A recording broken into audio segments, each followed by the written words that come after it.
திருச்சிற்றம்பலம். புழியர்கோன் வெப்பொழித்த புகழியர்கோன் கடல் போற்றி, ஆழிமிசை கல்மிதப்பில் அணைந்த பிரான் அடி போற்றி, வாழி திரு நாவலூர் வன் தொண்டர் பதம் போற்றி, ஊழிமலி திருவாதவூரர் திருத்தாள் போற்றி. திருச்சிற்றம்பலம். We have been discussing 7.39 padhigam, tiruttoṇḍattogai, and last time we had discussed some stories from verse number 5, and today we will continue with remaining stories in verse number 5. But before that, maybe Murthy, you want to take a shot at reading that verse number 5? Yeah, just give me 2 seconds. Okay.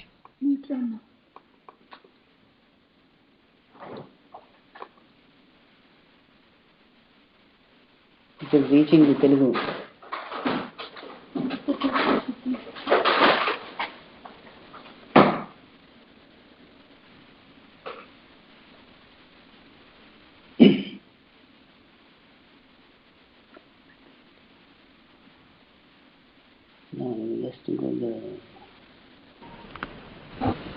If you are not finding the file, then I will read it. No, we found it. 1 second. We are about to find. Yeah. No, just push it. No, that will go. Okay.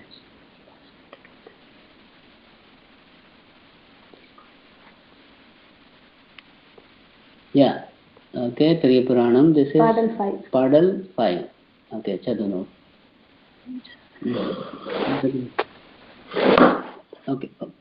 Vambu ara vari vandu manam nara malarum madamalar nar kondrayan adi alal pena embiran sambandhan adiyarkum adiyen eyarkon kalikkaman adiyarkum adiyen nambiran tirumulan adiyarkum adiyen nattam migu thandikkum mUrkkarkum adiyen ambaran sOmAsi maranukkum adiyen aruran aruril ammanakku ale. Good. So, as you know, the first 1.5 lines refer to Sambandhar. The second half of second line refers to Kalikam and nAyanAr. The first half of the third line refers to Tirumular. So that's what we had seen last time. Now we are going to continue with Nattamigu Thandikkum mUrkkarkum adiyen ambaran sOmAsi maranukkum adiyen aruran aruril ammanakku. So we are going to look at thaNdi, that is the name of a devotee, mUrkkan, that is the name of another devotee, and sOmAsi maran is the name of another devotee. So these 3 devotees we are going to see. And as you will see, some stories will have more events. Some stories will be very brief, because in Secular, when he composed Periya Puranam, he wanted to highlight the stories of all the devotees. And for some devotees, like Tirunavukkarasar or Thiruñāna Sambandhar or Karaikal Ammayar or Kannappar, he had a lot of events to describe. So they are fairly detailed stories. But for some devotees, he doesn't have that much detail, because he got whatever details he could gather, that's what he wrote into these songs. So if Secular did not get much details, he did not make up the details. Sometimes people say, okay, I have only this gist of the story, now let me add extra material that I will create out of my imagination and add to the story. He didn't do that. So that is how Secular described how he wrote Periya Puranam. He says, I am describing them as I knew them. Basically, he is trying to say that whatever was known to him, that's what he is singing. He is not making up stories. So, the first devotee here is Nattamigu Thandikkum mUrkkarkum adiyen. So, Nattamigu Thandi. Thandi is the name of the devotee, and Nattam means eye or vision. So, Nattamigu Thandi. So, Thandi of wonderful vision. I am his servant. That's what Sundarar says here. Nattamigu Thandikku adiyen. So, Thandi was a person who lived in Tiruvarur. You will notice that many a number of devotees will keep coming up with the name. They lived near Tiruvarur, because Tiruvarur is a great kshetram. Just as today people know about Tiruvannamalai, people know about Chidambaram, people know about Madurai, because these are popular kshetrams. Chidambaram is of course very special, but Tiruvarur is very, very special. It's I would say Tiruvarur is even more ancient than Chidambaram in terms of the temple. And Tiruvarur is also one of the cities from which the Chola kings ruled. In the Chola kingdom, they had 4 or 5 different places that Chola kings have had as their the capital at different points in time. So Tiruvarur is one of those 5 places which Chola kings used to have as a capital. If you remember, in the beginning of this Periya Puranam series, in the tiruttoṇḍattogai, have I talked about? Did I talk about Manu neethi chozhan? Did I mention that or no? No. Probably not. Okay. So in Periya Puranam, there is a sacred describing the story of all the devotees, and as he was describing the stories of all the 63 nayanmars as a Puranam or as a major classic work, there are certain lakshanam that they have, right? You have to describe the country, you have to describe the city, that kind of then only they go into the body of the story. So that is like in the olden days, that's how they built epics. So they will describe the country, and then they will describe the capital city, and then they will describe the king as an example, right? So Periya Puranam has only the stories of the 63 nayanmars, but sacred includes one extra story in Periya Puranam in the context of describing the greatness of the city. So in the describing the greatness of the city, he describes Tiruvarur, because Tiruvarur is where Sundarar also spends quite a bit of his time, and so he takes that as his main city, and he describes the greatness of the Tiruvarur city.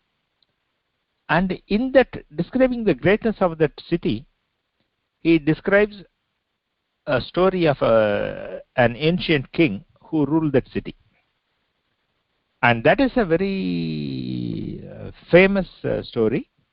And that king was known as Manu neethi chozhan. And as the name implies, we don't know what his real name was, but he's known as Manu neethi chozhan because that king never deviated from the dharma. Manu neethi, we know, Manu dharma. All the dharma that one has to follow is there in the Manu dharma. And Manu neethi is known as the king who followed the dharma to the letter. And he was ruling from Tiruvarur as his capital. And outside his palace,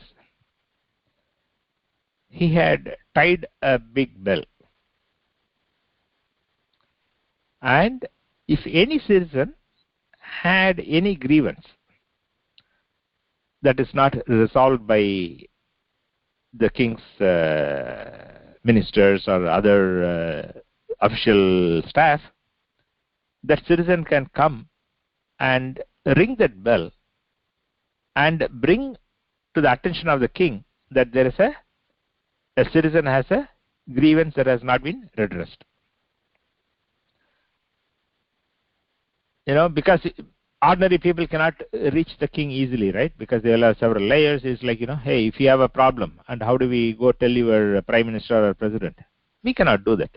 We can only go to our local council ward member or whoever, or our local MLA, local MP, or our local state representative, or those kind of things, right? It's not easy. So to bring attention to the king that there is something that is unjust is happening, they had that bell in front of his palace. So that is known as Araichi Mani. Araichi means investigation in Tamil, and the Mani is bell. So Araichi Mani was there saying that, hey, there is a grievance that needs to be investigated and resolved. That kind of a bell he had in front of his palace. And that bell had never been rung by anybody, because he was such a just king, and everybody in his ministers and all his ministers and all his official staff, they were all following the rules properly. So no citizen had any reason to complain against anything. And this king had one prince, one son. And when he was probably in a teenage time, right, maybe 13, 14, 15, whatever is the teenage time, he was going on a chariot. Just like we have kids start learning driving at certain age, and then they start learner's permit, and then they start driving, etc. Right? Like that, the king was riding on his own chariot, and he was accompanied. Right? The prince doesn't go alone. He was accompanied by other ministers or other servants in other chariots. So they were going on a main street in Thiruvaru. And as they were going in their chariots, suddenly a young calf, darted across the street and got caught under the wheels of the prince's chariot. And you can imagine what will happen to the calf. It died on the spot because the chariot ran over it. And obviously the prince and the ministers, they would all got down and seen what to do and what can be done, etc. But there's nothing can be done. It's already dead. So they go back. They go away. And then the mother cow, right, the cow whose calf was killed, it was obviously grieving, because any mother will have grief, whether it is a human or animal. And she was grace in the cow's mind, I guess. The cow came to the front of the palace, and with its mouth it held onto the rope that was tied to the bell and rang the bell. And the sacred describes it wonderfully. The king hears the bell ringing, the clanging of the bell in front of his palace, and he is shaken, because in so many years that bell has never been rung by anybody. He has never heard the sound of the bell ring clanging. So the king is shocked that something bad has happened. So immediately, obviously the people in front of the palace, right, the servants and the gatekeepers, or whoever you want to call them, they come inside and tell the king, "O king, a cow is ringing the bell." So king is even more puzzled. Instead of a human, a cow is ringing the bell. So he comes out. He can see the cow ringing the bell. And he's wondering what had happened. What is causing the cow to ring the bell?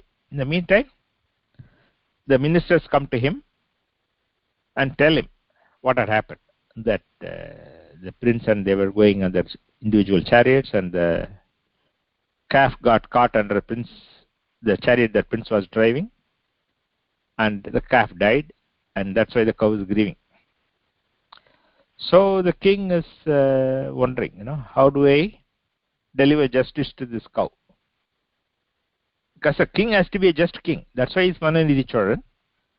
So he's thinking, how do I deliver justice to the cow? So he asks his minister, okay, now what do we do now? Because the king has ministers to advise him, right? And the ministers all think about various things, and then they say, hey, we can do this pariharam, we can do this prayashittam, and we can do this kind of puja, we can do this kind of yajna, and we can do this kind of dhanam. So they say, we can do this kind of things, and then we can make a golden cow, and we can give it as dhanam to the brahmanas of this kind who do the yajna, whatever. They give that kind of a pariharam, because they look at, they quote various scriptures. Under this kind of situation, this is what was done as told in that scripture, or as said in this Purana, whatever. They gave the king the justification as to how the pariharam or prayashittam that they were suggesting is the appropriate one in this kind of situation. The king is debating what is to be done.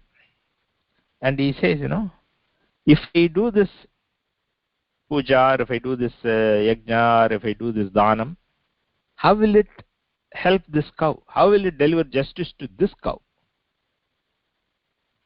Then he feels the right justice that he should deliver is, as a king, he has a moral duty, and the only way he can show that justice is done to the cow is if he, as the king, feels the same punishment that the cow is experiencing. That means putra sokam. So he says, the right justice for this cow is for the prince to be run over by a chariot.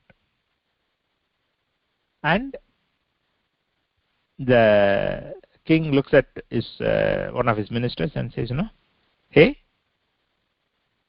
tie the prince on the street and then run your chariot over him. And the minister, cannot bear to do this, because what the king is saying is, execute my son. In the same way, the calf got killed. And the minister felt that he should not do that, and he thought that rather than doing as the king said and killing the prince, or refusing to do that and disobeying the king, he would rather kill himself. So the minister takes out his own sword and kills himself rather than executing king's order. And the king looks at this and says, oh man, what is this? How do I do this? Okay. So he decides that he will do the execution himself. So he ties the prince and puts him on the street and runs his chariot over the prince. You can imagine what happened to the prince. After he had done that, immediately Shiva appears and blesses the king and restores back the life of the calf, life of the minister, life of the prince. Everybody is back to normal. And this is the story that happened in Tiruvarur, and how Manunidhi Chozhan, a very just king, delivered justice to a grieving cow. So Sekar describes this story in Periya Puranam to show how great Tiruvarur is and how great the heritage is of Tiruvarur. Anyway, I am mentioning this because the thaNdi adigaL, who we are going to see now, lived in Tiruvarur. So before we go to thaNdi adigaL, do you have any thoughts on this story that I just shared, Manunidhi Chozhan story? I think you shared this story, but I think it's good to hear again. Okay, good. Okay.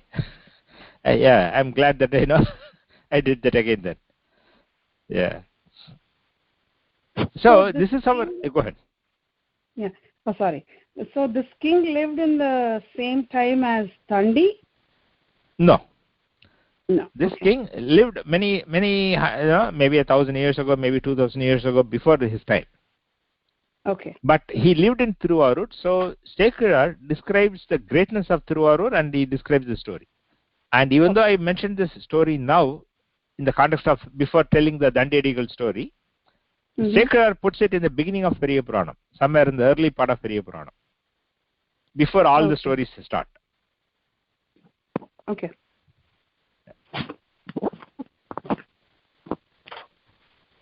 Okay. Now we come to the nAyanAr story. So, Nattamigu Thandikkum Adiyen.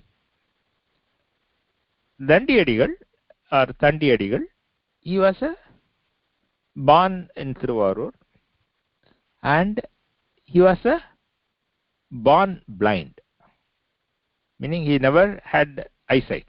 We have congenital blindness, right? There are some babies which are born with defects. Like that, this person was born as a congenitally blind person. So he never had eyesight, but he grew up to be a great Shiva Bhakta, and he was always thinking of Shiva. He was going to the Thiruvarur temple, worshipping him and doing all that, right? So that's what he was doing. And somewhere in that period, the Jains had settled in Thiruvarur, and a lot of them had set up their houses and other things around the temple tank. The temple tank will have 4 sides, and they set up houses and other farms, whatever, the shops, anything. They set up everything around the temple tank. They became a big giant settlement. And over a period of time, they were occupying more and more of the tank area. They were putting whatever debris and dirt into the tank, and the tank was becoming smaller and smaller. And you know how this is, right? In big cities in India, you know it.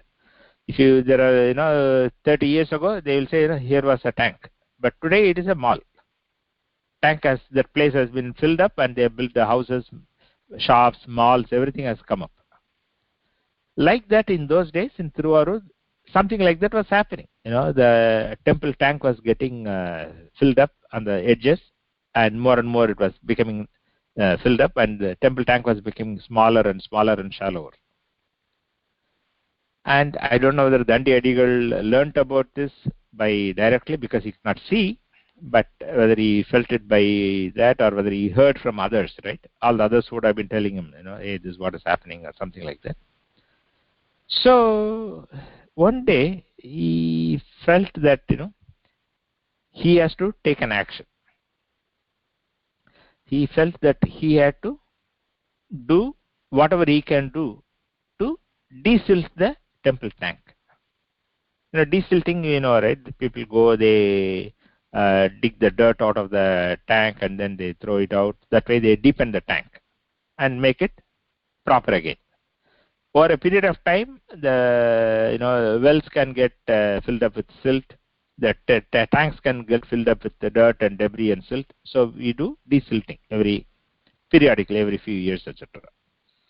So nAyanAr decided that he will do this, but how can he do it? Because he's born blind.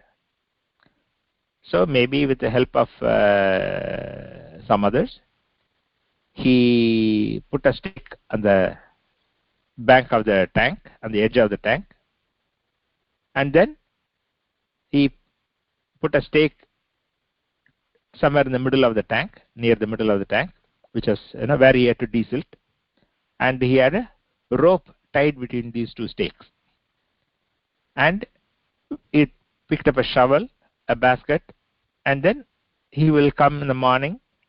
He will, feeling the rope, he will get inside the tank, and with his shovel he will dig up some of the dirt, put into the basket that he was having, and carry it back up outside again feeling the rope, and then he will throw the dirt outside.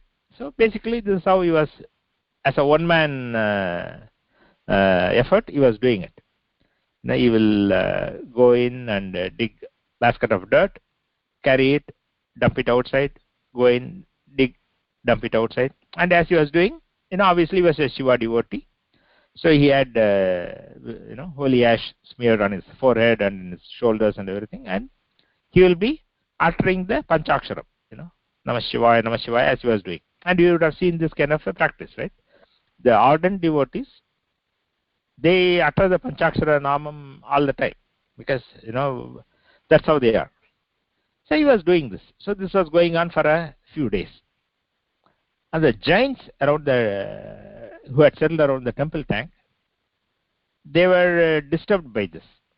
They had giants don't want to see people with the holy ash on their body, and they don't want to hear the Shiva Namam. And so they were getting perturbed. This guy was doing this and uttering Shiva's name all the time, and showing his holy ash smeared body to us all the time. So it is against our beliefs. We consider it inauspicious. So some of the Jains, their leaders, right? Some of those Jain leaders talked to him one day. He said, hey, don't do this. Don't do this because it is bad.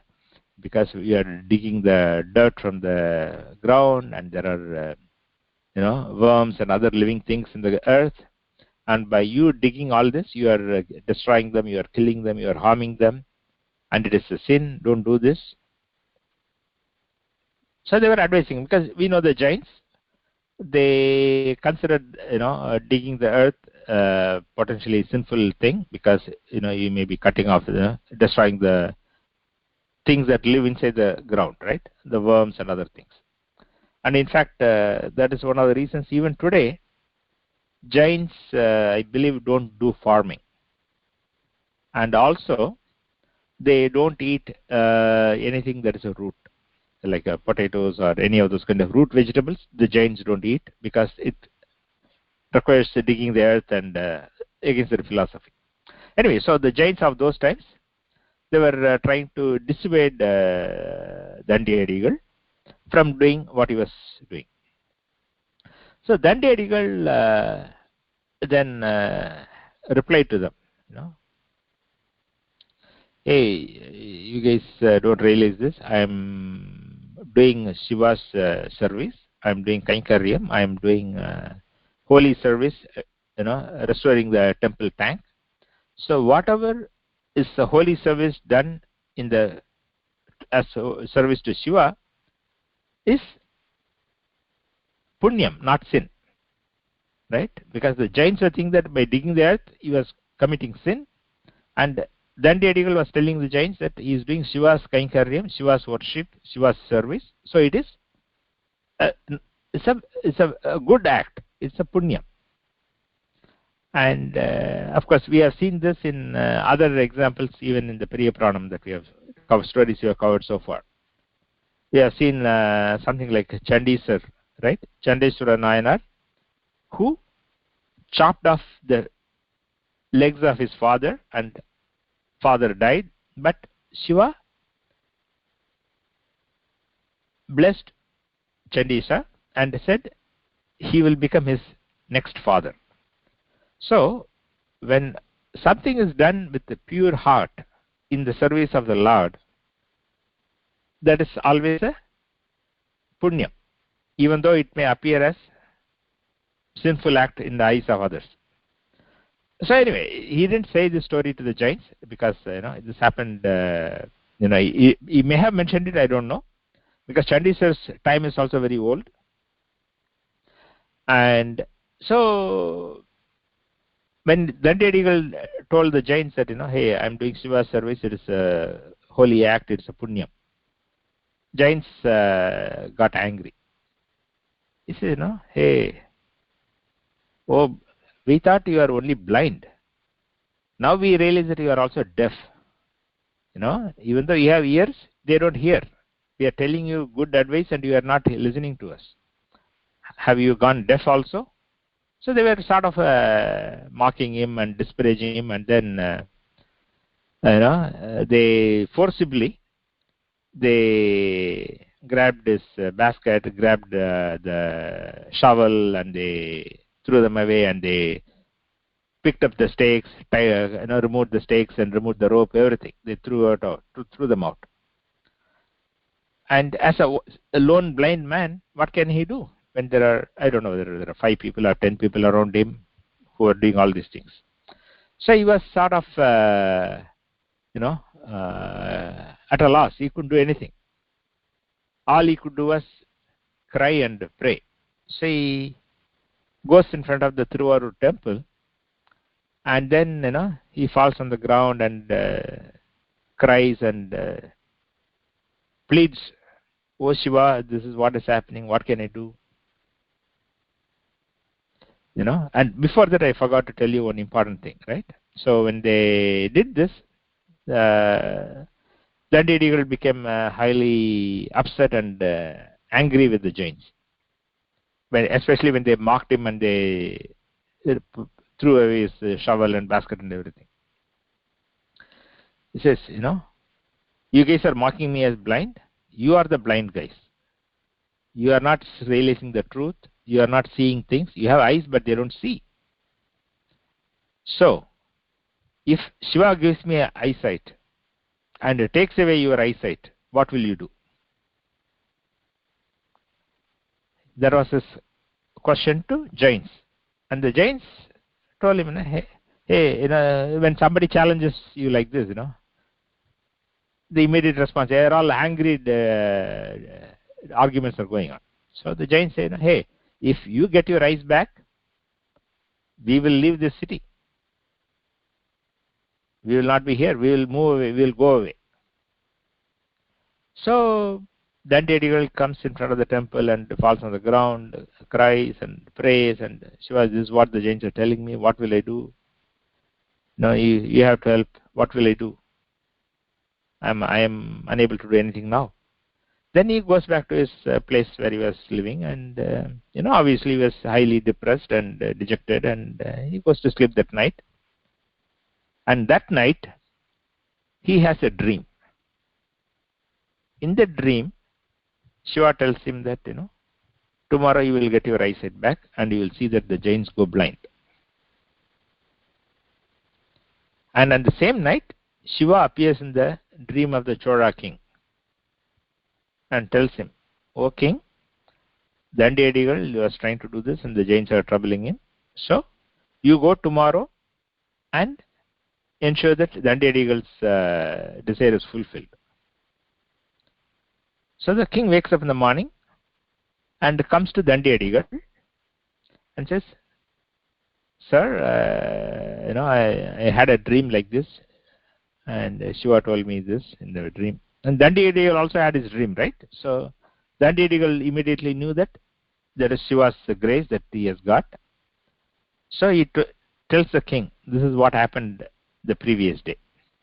That the Jains forcibly stopped him from deepening the tank, and they disparaged him, they threw away his things, and they mocked him, and they challenged him, and this is what they said, that if I get my eyesight, they will leave the place. So the king goes with the adigaL to the temple tank area and talks to the Jain leaders there and says, this is what happened yesterday, this is what happened. So the Jains also agree that this is what happened yesterday, and this is what he said, this is what we agreed, this is what we said. And so at that time, so the adigaL enters the tank. He goes to the deeper part of the tank where there is water, and he prays to Shiva, and then uttering the Panchaksharam, Om Namah Shivaya, he takes a whole dip in the temple tank, and when he comes out, with God's grace, he's got his eyesight. For the first time in his life, he is able to see. And at that same instant, the Jains who were there, they lose their eyesight. And obviously once you suddenly you lose your eyesight, what will be your feeling, right? Are highly afraid, because they know that this has happened to them. So they are afraid, and so they run away or they move away from this place. And the king also ensures that they go away from that area. And the king sends his men and deepens the tank, so that the temple tank is restored back to its original glory. And then adigaL is very happy. Now he has got his eyes as well, and he is in Shiva's service for some more time and reaches Shiva's feet. So this is the thaNdi adigaL story. Any comments, thoughts on this story?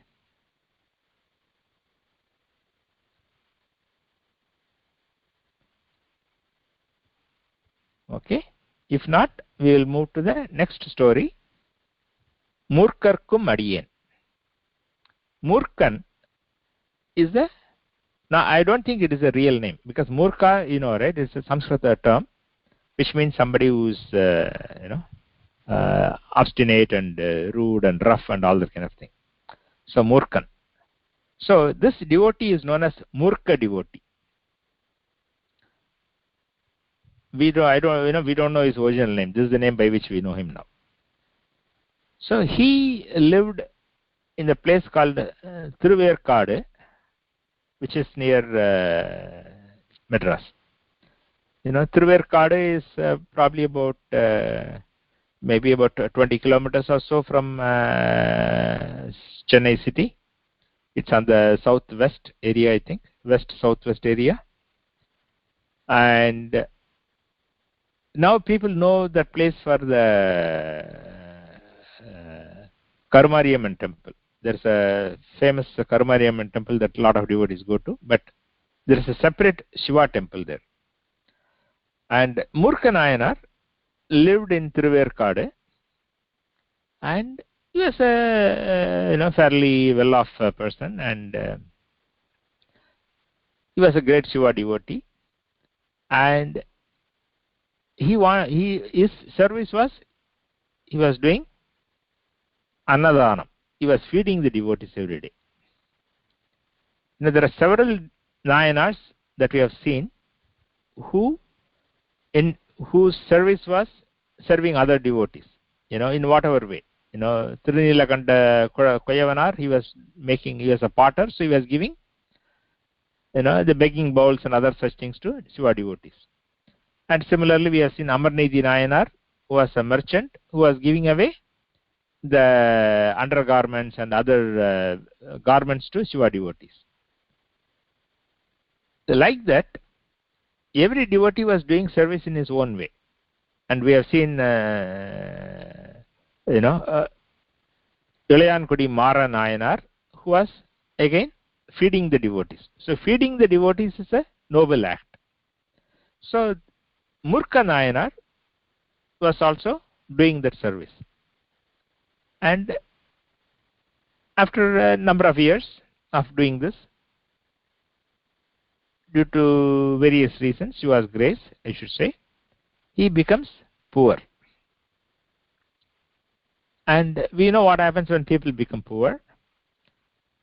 Either they stop doing what they are doing. They say, oh, we have no more wealth to do that service, so let us stop that. So that's the normal human tendency. But great devotees, they stay with their service in whatever way they can. So mUrkka nAyanAr, once he becomes poor, he doesn't have the wealth to feed the devotees. So he tries to think, how can I feed the devotees? Then he realizes that he has got this great skill in the game of dice and other gamblings. Like pastimes, right? So they gamble with dice. So that kind of gambling, he was an expert. So he says, okay, why don't I do this? I know how to gamble well. Let me gamble and make money by gambling and use that money to feed the devotees. So he decides on that approach. Then, but in Thiruvairukadu there were really not that many rich gamblers that he can engage and get the money. So he goes to other kshetrams, other places. There are many salams, right? Whether you call it, in those days also there were many towns, and he would go from place to place.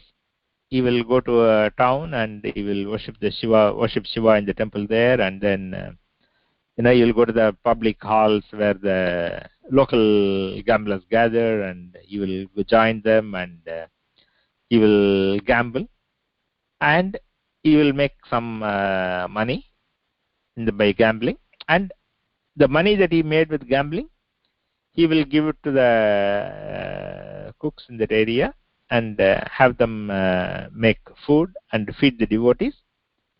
And after feeding the devotees, he will also eat, but only in the final batch.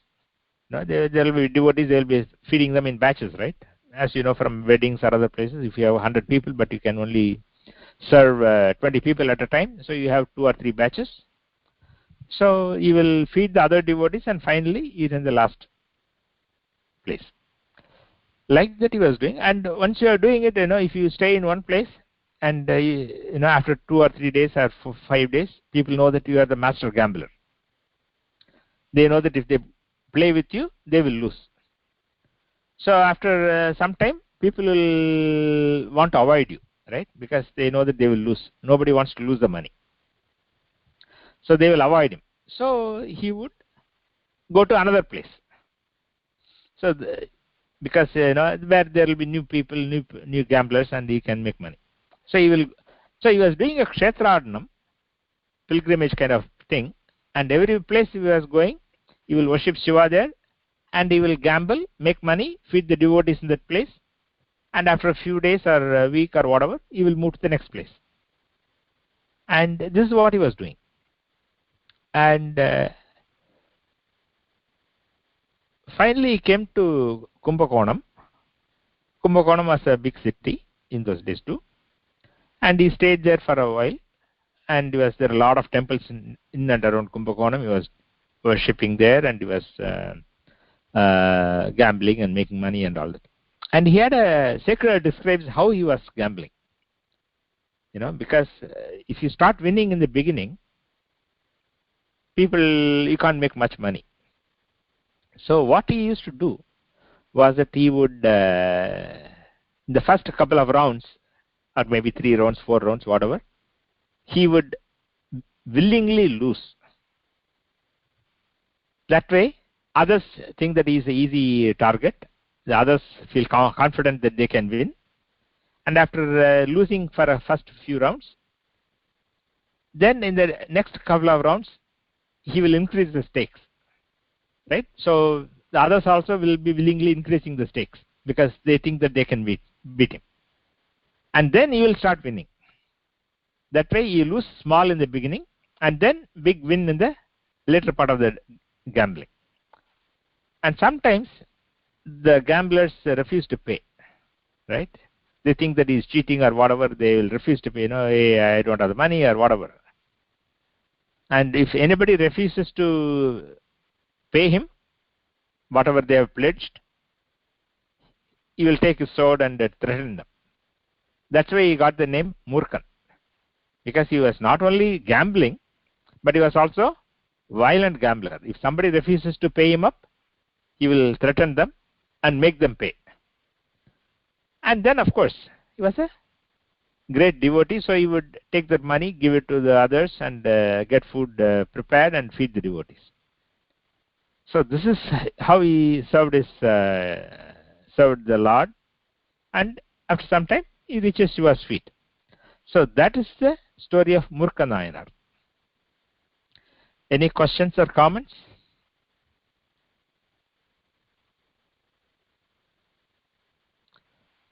Okay. If not, then we will move to the next devotee, Ambaran sOmAsi Maranukkum Adiyen. Ambar is the name of the Stalam. which is about maybe about 20 kilometers from Tiruvarur. This place is called Ambar, and it is a famous kshetram. The saints Tirunavukkarasar, Thiruñānasamutara, they have all gone to Ambar and sung songs on the Lord of Ambar. So in that place Ambar, but it's a village, there was a Brahmin by the name Maran, and he was a great Shiva devotee, and he treated all Shiva devotees equally, and regardless of their caste and status, everything, he will treat them all as Shiva devotees equally. And he was a great, he worshipped the Lord by performing yajnas.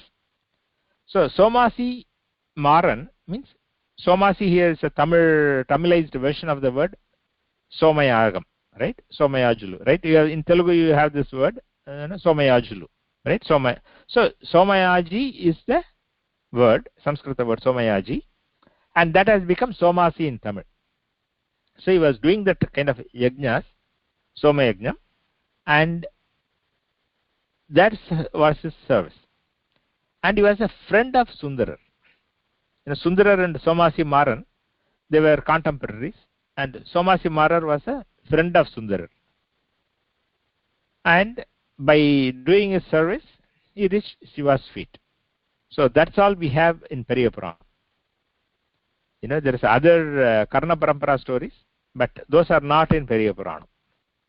Periya Puranam only describes that sOmAsi Maran was a Brahmana who was living in the town of Ambar, who was a friend of Sundarar, and was doing Somayagam, and by doing this, he reached Shiva's feet.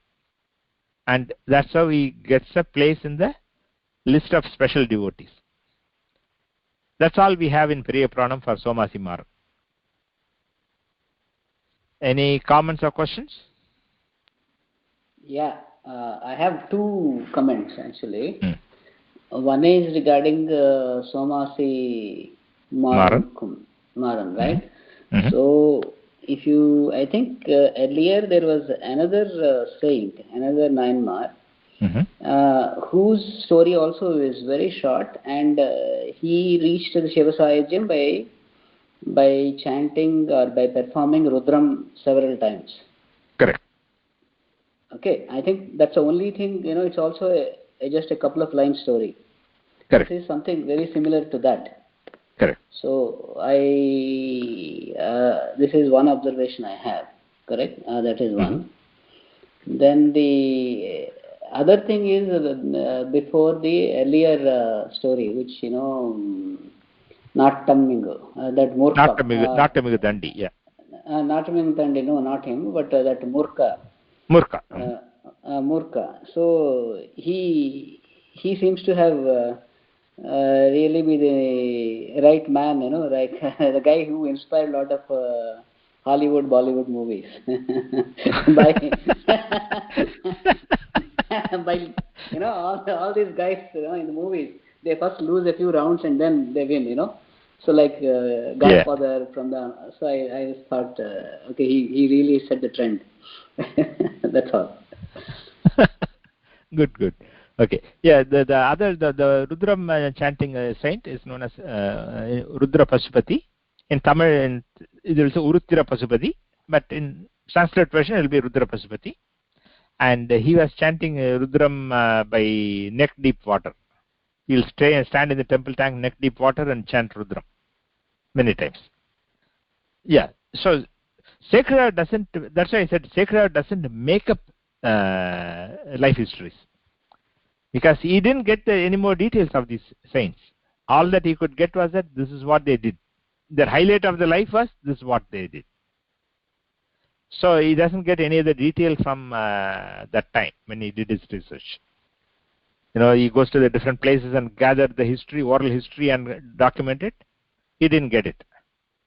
But for sOmAsi Maran, the Karna Parampara story says that he wanted Shiva to come physically to take harvest from his at the end of his yajnam, and Shiva says I will come, but I want you have to figure out who I am. I will not come in my original form, I will come in a different form.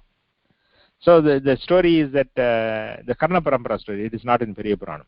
That he comes as a Pillaya. Pillaya means like a Chandala. He comes in the form of a Chandala, and sOmAsi Marar realizes that this Chandala is Shiva and then gives him. But other Brahmanas in the Yajna, they run away saying that Chandala has come into this Yagashala and all that. But sOmAsi Marar realizes that it is Shiva. But this is not in Periya Puranam. It is just a Karna Parampara story. Yeah, good. So with that, we have covered stories in the 5th verse. And I think after this, right, you'll find that many of the stories will be short, and except Sundara story. I haven't told the Sundara story so far. Sundara story we will see towards the end of this tiruttoṇḍattogai. But Sundara story will be a long story, like Tirunavukarasar, like sambandar, so it may go for two sessions or 3 sessions. So with that we will conclude today. Tiruchitrambalam.